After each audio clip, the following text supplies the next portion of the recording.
Bush पर जूता फेंकने वाला इराकी सहाफ़ी। जूता फेंकने के बाद बुश को क्या कहा था, अब तक गुस्सा ठंडा न हुआ।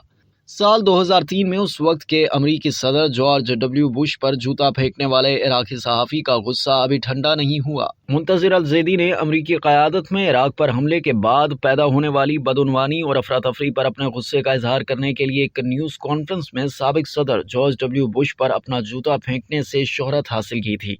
साबिक अमरीकी सदर, जो उस वक्त के इराकी वज़ीर-ए-आज़म नूरी अल-मालिकी के बगल में खड़े थे, कमरे के इस पार से खुद पर फेंके जाने वाले जूते से बचने के लिए तैयार नहीं थे। अरब दुनिया में किसी पर जूते फेंकने को इंतहाई तौहीन आमेज समझा जाता है। इस इंतहाई इक़दाम के बाद सिक्योरिटी एहलकारों की जानिब से खुद को बाहर निकाले जाने से कबल मुंतज़िर अल-ज़ैदी ने गाली देते हुए बुश से कहा था कि ये इराकी अवाम की जानिब से अलविदाई बोसा है। जॉर्ज डब्ल्यू बुश को उस वक्त के इराकी सदर सद्दाम हुसैन को इक़्तिदार से बेदखल करने के फैसले पर मशरिकी वस्ता में तनक़ीद का निशाना बनाया गया था। यह कार्रवाई नाकिस अमरीकी इंटेलिजेंस की बुनियाद पर शुरू की गई थी, जिसमें कहा गया था कि इराकी रहनुमा ने बड़े पैमाने पर तबाही फैलाने वाले हथियार जमा किए हैं। अमरीकी सदर ने उस वक्त जूते फेंकने के वाक़े को मुस्तरद करते हुए कहा था कि यह किसी सियासी रैली में जाने और लोगों के आप पर चीखने की तरह है। यह तवज्जो हासिल करने का एक तरीका है। दौरे पर आए हुए सरबराह मुमलिकत पर हमला करने के इल्ज़ाम में 6 माह कैद की सज़ा काटने वाले मुंतज़िर अल-ज़ैदी रिहाई के बाद लबनान चले गए थे, लेकिन 2018 में वो करप्शन के खिलाफ जंग लड़ने का अज़्म लेकर इराकी पार्लियामेंट की नशिस्त के लिए इंतखाब लड़ने के लिए वापस आए थे। ताहम उनकी इंतखाबी मुहिम नाकाम हो गई थी।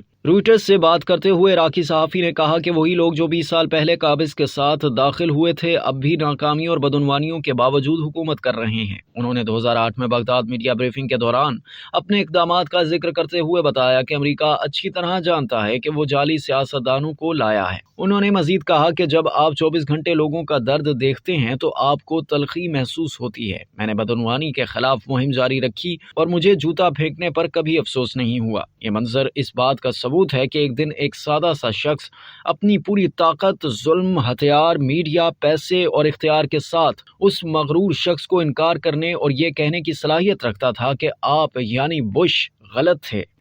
अब तक के लिए इतना ही। मज़ीद जानने के लिए सब्सक्राइब कीजिए डेली जंग यूट्यूब चैनल और लाइक कीजिए डेली जंग फेसबुक पेज।